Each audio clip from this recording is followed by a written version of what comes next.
So, hello, it's Travels with Dottie, and it is the 21st of February, 2024. And I have taken the advice of someone in the comments who said, hey, instead of showing your face when you're driving around and talking, why don't you show Dottie's? Dottie's not getting enough screen time. So I thought, okay, your wish is my command, and let's do this. So that's exactly what I did. And we're headed into town to run a couple of minor errands. And since Dottie is front and center here, I thought maybe I'd tell you the story of Dottie, how Dottie and I got together. Dottie just turned 9 years old, and I adopted Dottie when she was 2. So that was 7 years ago. I had just lost Sadie, my Springer Spaniel, after 14 years. And I was devastated, as I always am when I lose a dog. And generally, my pattern has been within a week, I'll adopt a new one. And true to form, the following Saturday, I went to PetSmart, and they would often host nonprofits that come in, rescue organizations that bring their rescue dogs in. And that's exactly what was happening that day. And it was a cold December day. I remember how cold it was walking through the parking lot. And before I went in the store, I saw one of the volunteers sitting on the sidewalk next to a little dog. And I wondered, well, why do they have that dog outside? It's cold. So I stopped and I chatted, and I ended up sitting on the sidewalk. And they were out there because Dottie wasn't real comfortable. She looked scared, and she wandered over to me and climbed into my lap. And the volunteer's eyes got real big, and she said, "I've never seen her do that before." So you get that, you know what's coming. But it took a little while. I extricated myself from that and went inside, and I checked out the other dogs. And while I was doing that, they're all kind of wandering around, sort of loose. I think it was they had little fences keeping them in.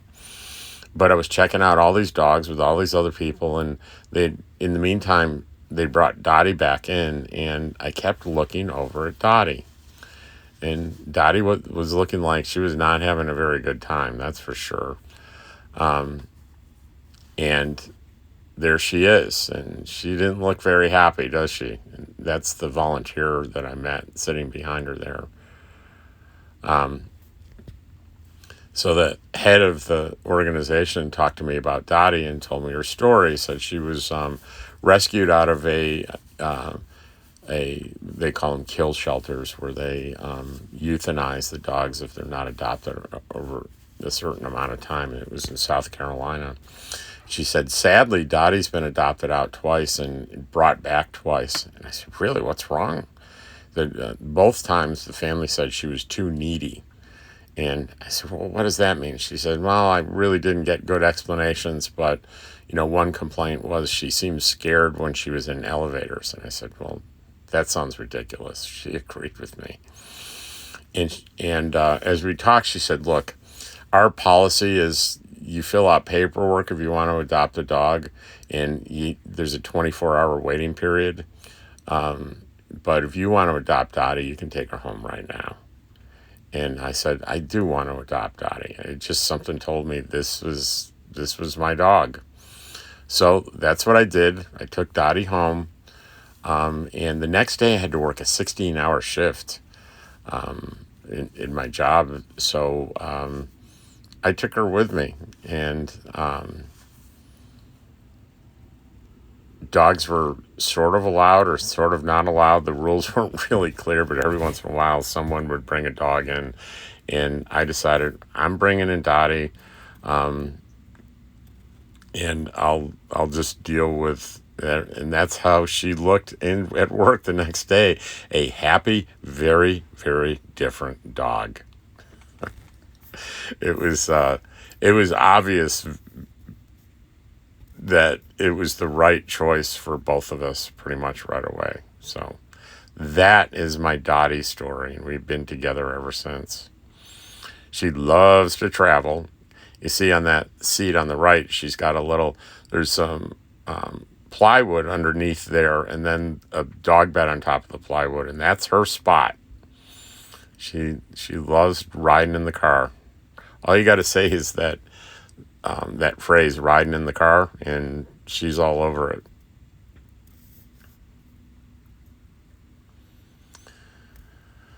So today's mission is we got a couple of errands to do in town, and we're about to get there. Let's see, where are we? I think we're coming up on La Posa West and La Posa North. Those are the LTVAs that are right up against the southern part of the town.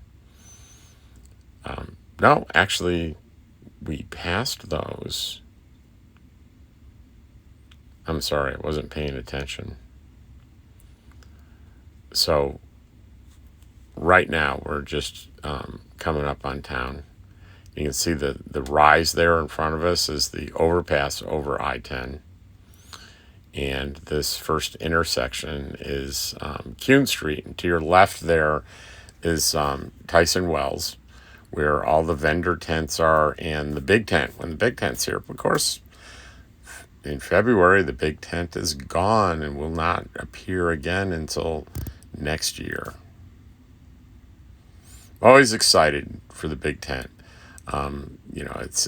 There's lots of interesting things and tons of people, and Quartzsite in the desert around it becomes teeming with people, and it's exciting and it's wonderful. And after about a week, I've had enough.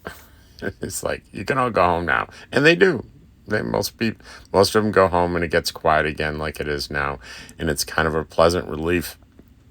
And the other thing that happens in February is the weather starts getting really nice. You see mostly 70-degree days and overnight lows in the low 50s. So it's really pleasant.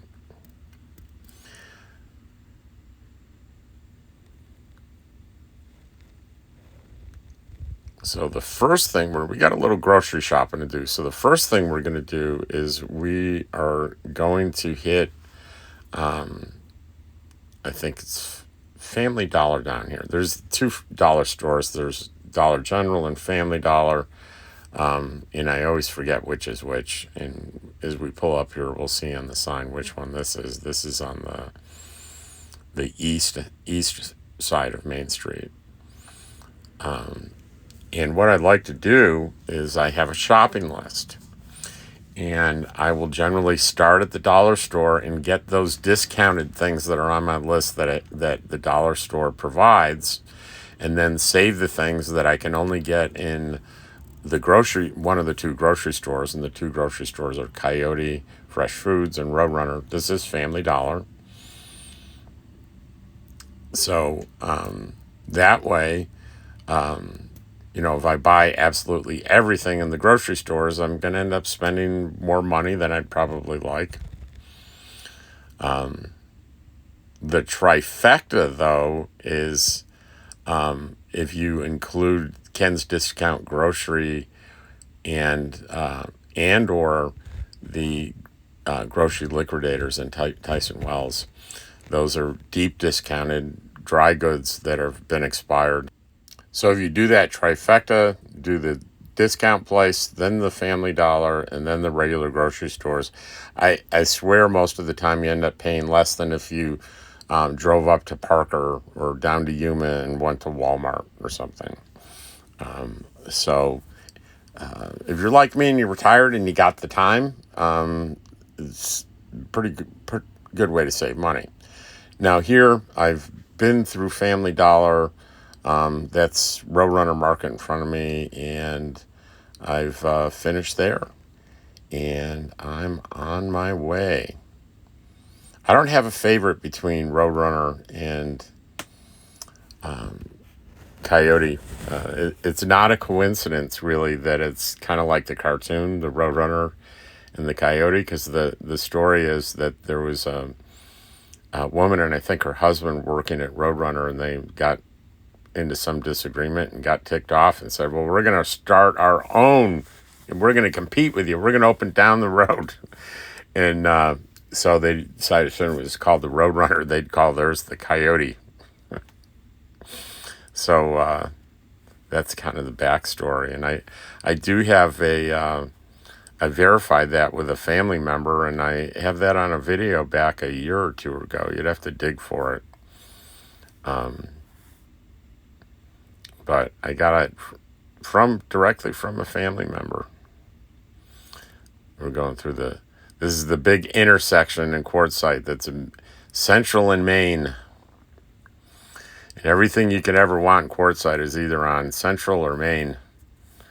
And then, of course, Kuhn Street over the hill here is where Tyson Wells and all that wonderful stuff is.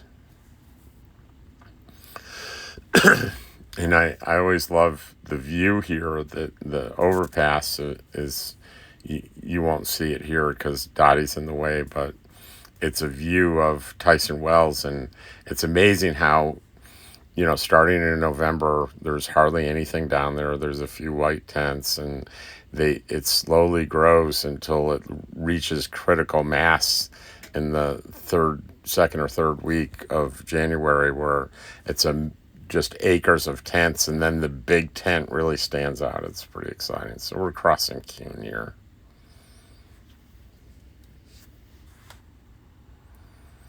In a big RV park on the left there that we passed is called Rice Ranch, and it just changed owners, and it sat pretty dormant last year, and most of this season it didn't seem to open until sometime in like mid-January this year. So I think they had some roadblocks to opening that, but it's open now. It's full hookup campground, but it's essentially a giant parking lot, but it's certainly convenient to town. That's for certain. And here we're passing, on the right-hand side is La Posa West, the left side is La Posa North. So those are the two long-term visitor areas that are right up against town. So conceivably you can ride a bike or walk into town if you wanted to. Unlike La Posa South, where I stay, and La Posa Tyson Wash across the street, it's a 2.5 mile trek into town.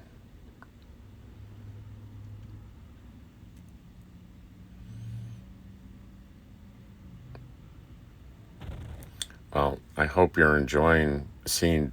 I'm actually when I'm doing the editing here is I'm doing a voiceover on the whole thing because the audio wasn't that great on the trip, so I decided. Let me just say the audio wasn't that great. The audio was terrible on the trip. I made a mistake, and you guys are used to me making mistakes on audio, but I know if I do this voiceover, it'll be crystal clear. So I'm doing this during the editing process. And I can tell you, I like it a little better looking at Dottie than looking at my own face.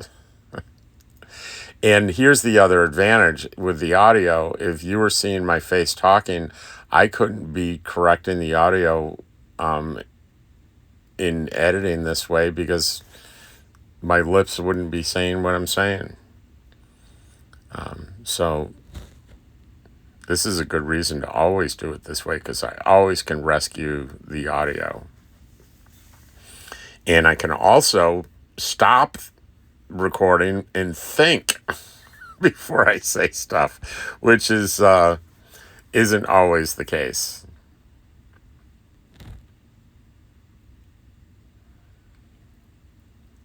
I put it out. I published this, and here we are at La Posa South. We're going to turn in here. I published this with the bad audio, and so I realized it was bad as soon as I published it, so I unlisted it, but I think people get notifications so they can still see it, and I'm getting comments on it. I haven't really, they sort of flash across my screen. I don't know exactly what they say.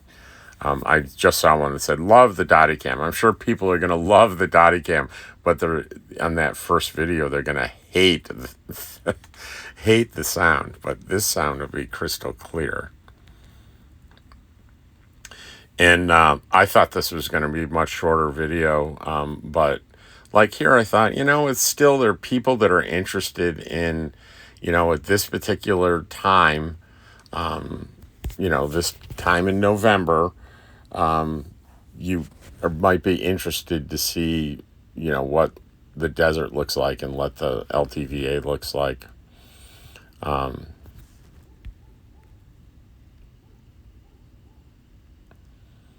Yeah, and here it is. There still people, camp pretty close to the road. There's a whole contingent of people that like to be near the main road. And I was wondering about why people would want to do that. And somebody just put it in the comments. They said, I like it because I like sitting out and watching people drive by. And I said, you know what?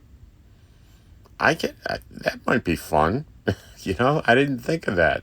So if you like to people watch and watch different rigs go by, that could be pretty entertaining. Put your lawn chair out, your awning, and watch the parade of rigs go back and forth. Because there's all sorts of different kinds of things that people choose to camp in. From, the traditional stuff that we all know about, trailers and fifth wheels and Class A motorhomes and Class B and Class C. But they're also customized things like, people buy used ambulances and make them into campers, and buses are huge. Buses, ambulance and buses, you're buying used, usually government property, and usually governments are pretty good about maintenance, and they buy things that last a long time, like the ambulances and the buses last a long time, so they're solid and well built and well maintained, and usually you can get them for a really, really good price. And you can do a really, like if you buy I'm looking and I noticed that Dottie's panting because the sun's on her, but trust me, I reached over there, making sure the AC, I cranked up the AC on her, made sure she's getting cold air. I shut off my vents so there's more going through her, so she'll be very comfortable in a minute there. So don't worry, I got her back. So I'm headed down here to again fill my 6-gallon water container, bring it back to the rig and get it into my freshwater tank. And for the past 2 years, up until very recently, I've been buying water in town, the purified salt-free water, and paying $1 every time I did it. And I realized I don't drink the water from my tank. I drink bottled water. I have little squeeze things I put flavoring in my bottled water. And why, if I'm paying for the LTVA water, why aren't I using it? Tons and tons of people use it and drink it. Nothing's wrong with this water.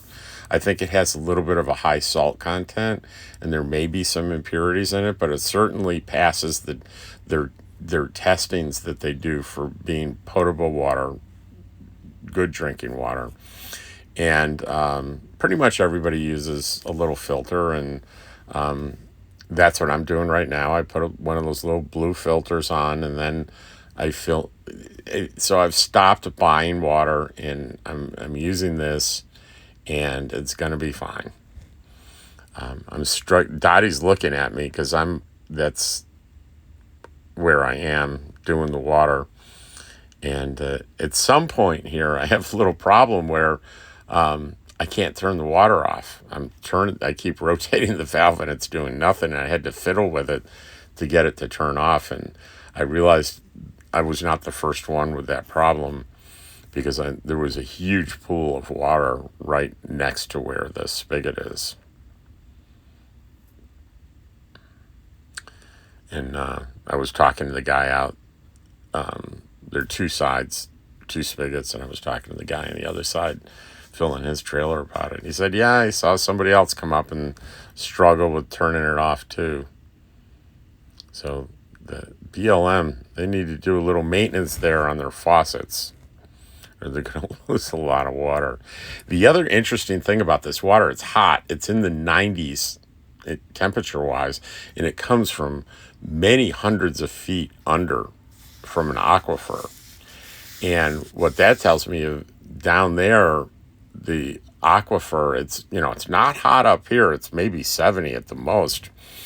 So that tells me the temperatures in the aquifer must be very hot. There must be, some heat nearby underneath the desert here. I found that pretty interesting. That there's maybe geology going on underneath the surface there that you wouldn't suspect.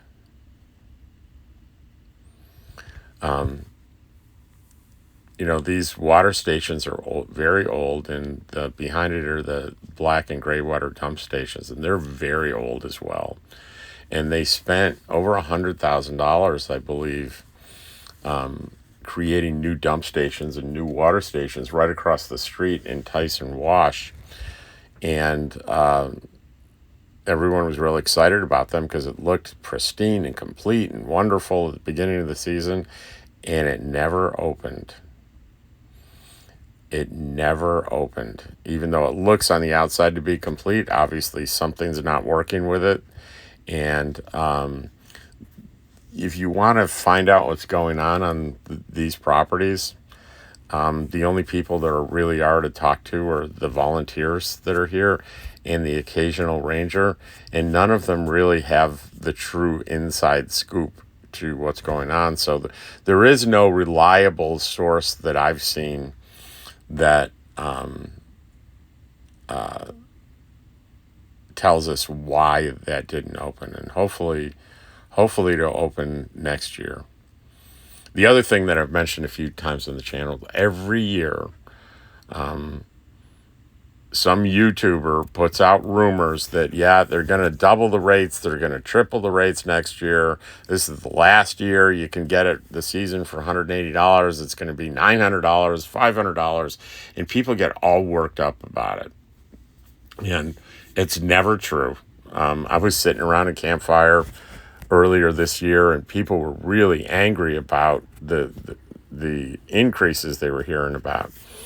And I quietly Googled something, and I said, hey guys, listen to this. And I read off this next year, the new rate is going from $180 to $1,150, and water will be an extra charge, and they're getting even more and more worked up. You can see people getting angry and listening to me. And I finished, and I said, by the way, this was posted in 2016. And everybody's kind of face dropped, and they understood, oh, okay. So these rumors are around every year. And then I showed them or read them from the BLM website, which is easy to find, that shows you by district what their finances are. And we're in the Yuma District here. And if you go to the Yuma District, it gives you the past couple of years of revenue that they get from, selling the passes and what they spend. And it looks like in the past couple of years, their revenues have been in excess of what they're spending. And I think that fact probably allowed them to do the new project with the dump stations and water stations. And this is wild speculation on my part, but based on those observations, I don't know that the excess revenues were the thing that financed it, but it makes sense that it would. I've worked in government before, and that's kind of how it works. And I think that they ran into a problem. For instance, maybe they had to go deeper on the well than they thought, or there was something wrong with the leaching fields or the septic, that the solution was a bunch of money they didn't have. So they had to earmark money to solve that problem for next year. So that's why it didn't open. That's my guess. We will probably never know. But you can see, look how open it is. There are not that many rigs around anymore.